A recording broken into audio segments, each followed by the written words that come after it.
Problem 14-36, reporting liabilities and calculating the debt to equity ratio.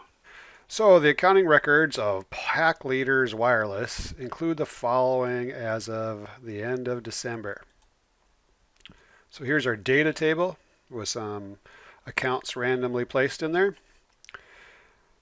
Requirement 1, report the liabilities on the Pack Leader Wireless balance sheet, including headings and totals for current liabilities and long-term liabilities.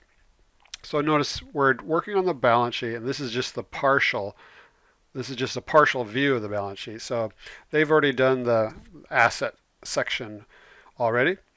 So our job is to show the liabilities and then calculate the debt to equity ratio.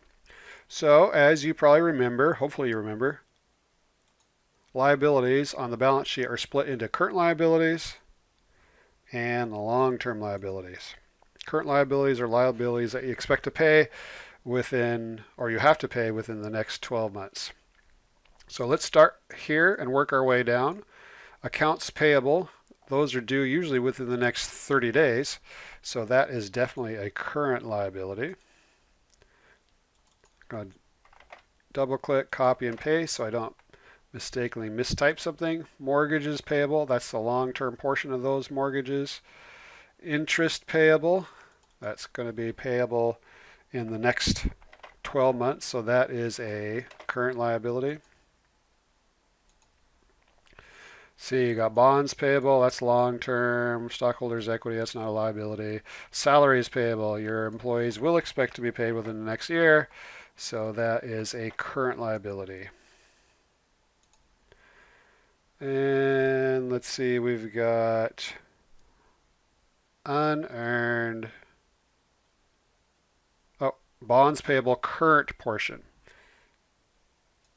So we got the current portion of the bonds payable due within the next 12 months. And then we've got our unearned revenue, short term. So of course unearned revenue means revenue that we've collected, but we've not performed the service or given them the product, therefore we owe them something, which means that it is by definition a liability.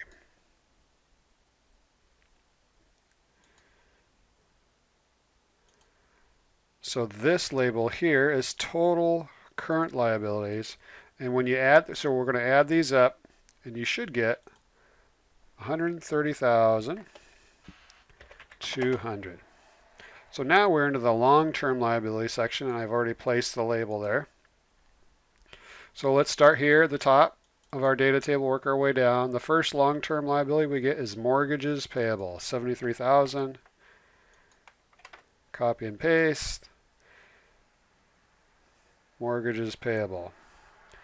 And working our way down, we get to bonds payable long term, so 63,000. Bonds payable. And let's see if we got anything else. We've got the premium on the bonds payable, so we have to include that. And because it's a premium, we're going to add the 10,000 to the 63,000 to give us a $73,000 carrying value.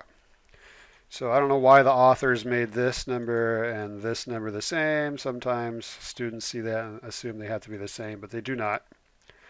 So then to get total total long-term liabilities, we're going to add the 73,000 to the 73,000, and we get 146,000. And then to get total liabilities, you're just going to add the 130,200 plus 146,000 gives us 276,200. 276,200. So we've done the liability section of the balance sheet. And then they want us to compute Pack Leader Wireless's debt to equity. So it's just a ratio showing the debt, and another way to say debt is total liabilities divided by the equity. And in this case, it's total stockholders' equity.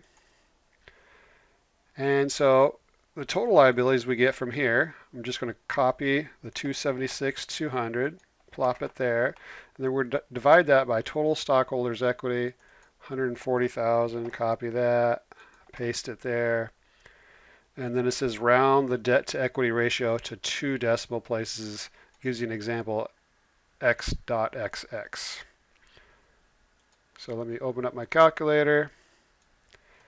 And I'm going to enter 276, 200, 276, 200, divided by 140,000 equals 1.97. We need to round that to 2 decimals, so it's 1.97. So what that means is, now this result of 1.97 is the same as 1.97 over 1. So the 1.97 represents, liabilities, and then the 1 on the bottom would represent stockholders' equity. So for the company, what it means is the company has $1.97 of liabilities for every dollar of stockholders' equity. And is that good or bad? Well, it depends on the industry that the company is in. It looks like this is a wireless company, so you would want to compare this wireless company with other wireless companies because different industries have different levels of debt. Like a software company has very, very little debt. And something like an airplane manufacturer like Boeing would have lots of debt because they need to have lots of buildings and fixed assets. And that's it.